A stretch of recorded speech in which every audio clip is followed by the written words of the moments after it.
Hi everyone! Today I will be showing you how you can incorporate a weaving technique into your macrame projects. This weaving technique we will be learning today is called the Rya Loop. There are a couple different methods to tying this loop, and today I will be showing you one method. Stay tuned for the next video where I will be showing you another method. For this tutorial, I've went ahead and attached 6 ropes to a dowel rod using a lark's head knot. And I've created one row of horizontal double half hitch knots so we have a place to tie our Rya loops. Now let's get started. To begin, I'm going to bring in another rope, and I'm going to attach this yellow rope to my first 2 ropes here on the left end using a normal Rya knot. So what this means is I'm going to take the side of my rope that's on the left and wrap it around the left rope so it comes through the gap. Then I'm going to take the right end of my yellow rope, wrap it around the right rope, and then I'm going to pull it through so it comes behind the yellow rope. And I'm just going to pull it tight.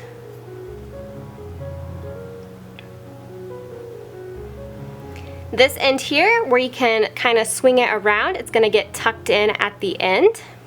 And now it's time to make our first Rya loop. Now I'm going to bring my same rope and I'm going to wrap it around the next string. So it's going to come in and just wrap around, and this is going to be my first loop. So this is also where you decide how big and how small you want your loops to be. So you can go pretty small or you can keep them pretty big. That is a personal preference depending on your wall hanging and your own style. Now I'm going to take the rope, and what I like to do is I like to kind of arch it upwards so that you're coming at it from up above, and you're going to take the end and it's going to go behind the next rope. So this is the first rope that we are making our loop around. Then to secure it, we're going to come into the next rope off to the right. So we're going to send it right there and just pull it alongside that loop. And as you start to tighten it, you're going to want to hold on to your loop just to make sure that it stays the side you want it to be as we pull this tight.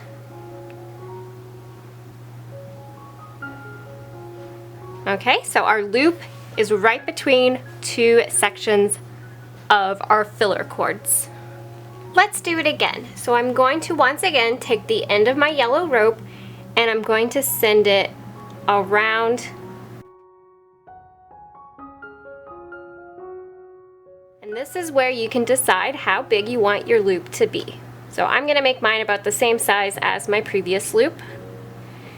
Then I like to kind of arch it upwards just to keep this rope out of my way.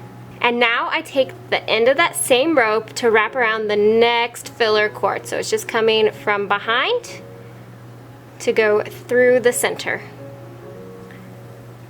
And as you pull it out, remember to kind of come down and hold where your loop is and pull it tight. So now I have 2 little loops. You take the end, wrap it around your next filler cord, form the size loop you want, arch it slightly up above to keep the rope out of your way, take it around from behind the next rope and straight down beside your loop and pull it tight. Hold your loop to make sure it doesn't change sizes, and just push down the knot just like that. So it seems a little complicated when you're first learning this, but I promise once you get the hang of it, it will be fairly simple to get your groove on and make these wonderful loops.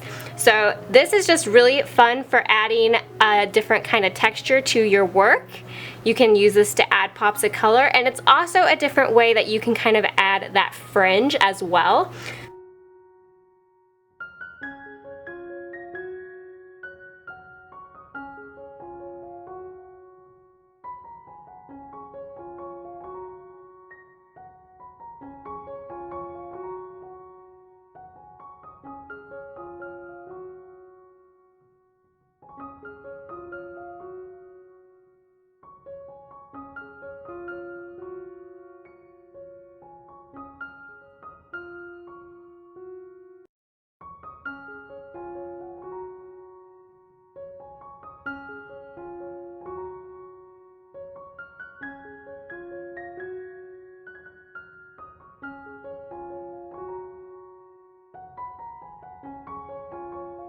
My rope's getting a little short for me to show you a full row of going the other direction, but I do want to show you at least once.